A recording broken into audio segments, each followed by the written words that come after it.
Hey, good morning, guys. We're here in the lab at M2C Racing, and we're going to do a little something different today. Figured I'll just give you guys a shop update. We got some great news. I don't know if you guys saw my video from the other day. We got the Losi 5T 3.0. We're going to be bringing some awesome parts for that. I hadn't seen anything out there on the market but basic stock copies, and M2C Racing is going to fix that. That's great news for the Losi 5T guys, and it's great news for the Chinese copycats, because now you guys are going to be able to have some new products. You're welcome.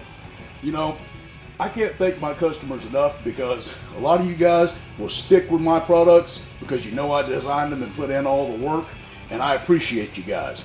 Some guys want to buy the cheap Chinese knockoff, and that's fine too. You know, you got to do what you got to do to support your hobby. I get it.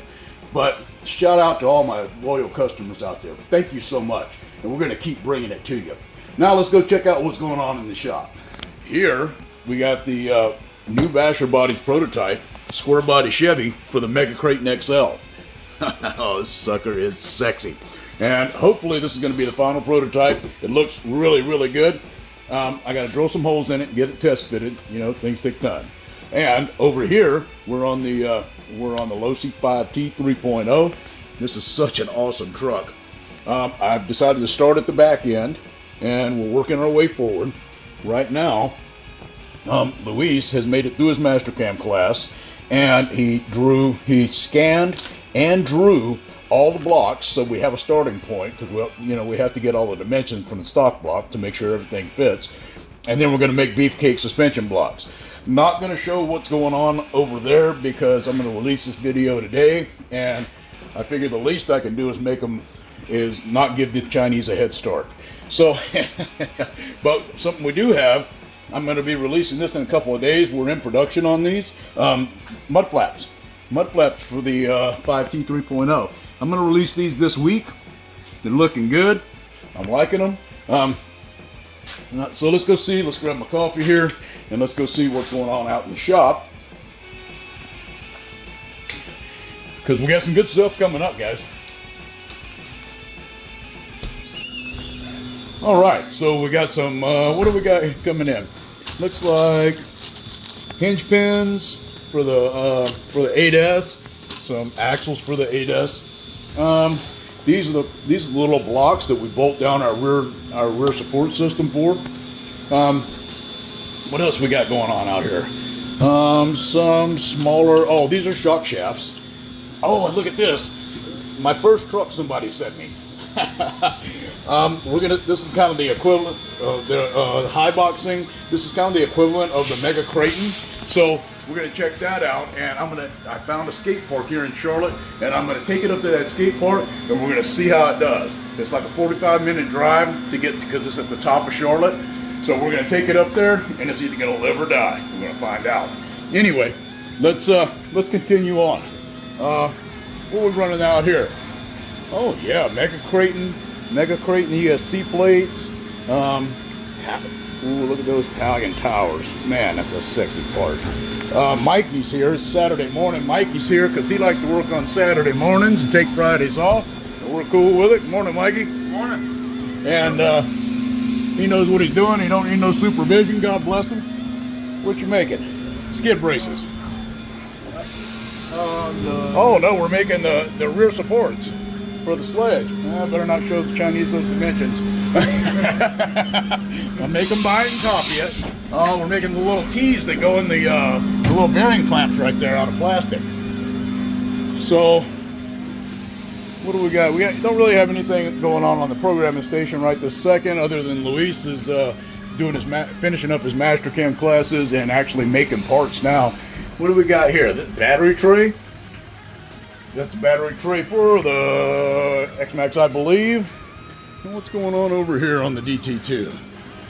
Oh, looks like we're going to set up X-MAXX slides. X-MAXX is owned by Traxxas, blah, blah, blah. Oh, what do we got on the screws? Let's turn the light on. See what we got going today. Oh, and then we got the lathes over here. I don't spend much time on the lathes because they're just a very simple machine. Not very exciting at all, but maybe we'll do a little video on the lathes. Looks like we were running the X series spacers over here, because we're set up on 3/4. I think that's the only thing we run out of 3/4. Now this machine here, you know, as you can see, you got all the tools, and it's on an octagonal tool changer, and they just come in, just a regular lathe like you've seen on TV and stuff. They just come in and machine the part and back out, change. And this machine does have milling, but I already spent $1,200 on a drive that drives these two. I already spent $1,200 on one from Haas, and we decided it was such an easy fix that we were going to replace it ourselves.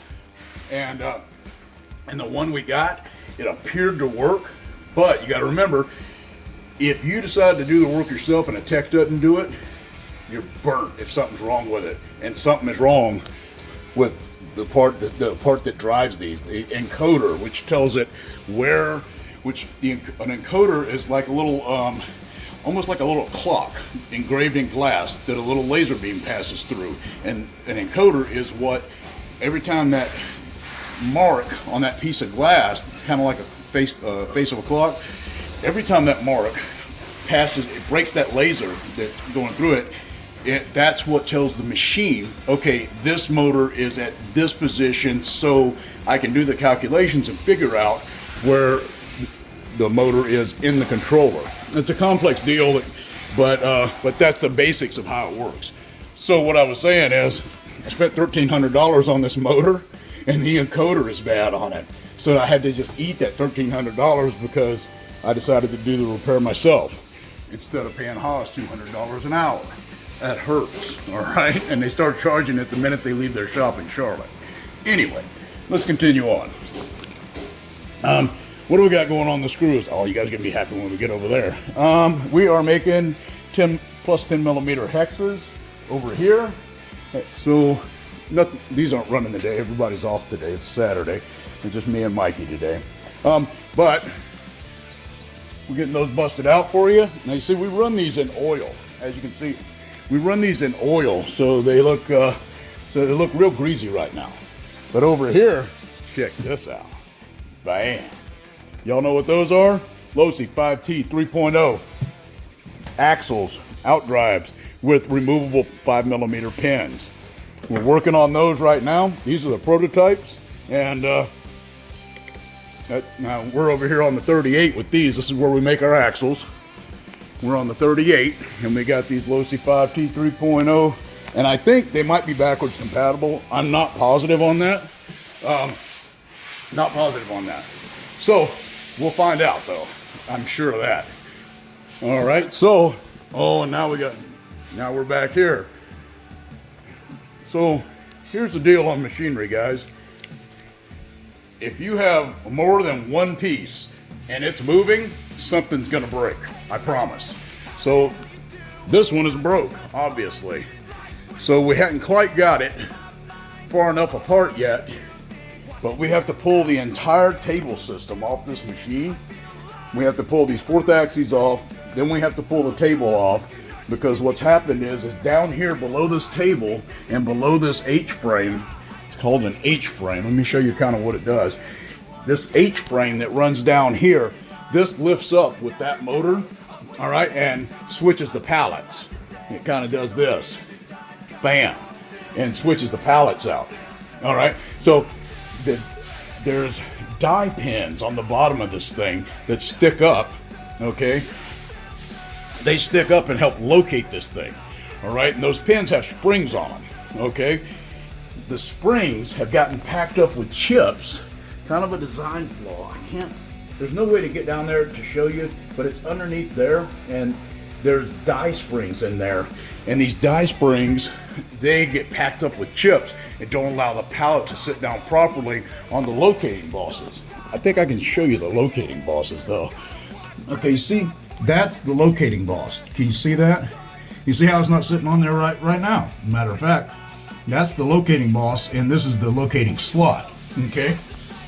So what happens is it sits down on those slots, and then it locks it down, and it's rock solid, so that our positioning is right from pallet to pallet. Okay? So we got these guys there. We're on the schedule. I have a specific technician who's the only person up there that I'll let work on my machines. They might have some better guys, but Tom knows my machine. Tom is fast, efficient, and knows what he's doing. If I'm paying $200 an hour, that's what I want. No excuses. I want efficiency, and that's what Tom provides. So God bless him. But we're trying to get it as far apart as we can before they get here. So we've been working on it a little bit. You know, we got to keep the shop running too. My daughter actually does all this stuff. The girl you see in the videos, Kalia, she is so mechanically inclined. And we sent her actually to the Haas class. So she's got a real good understanding of how these machines work, and she can read the manual and disassemble these things.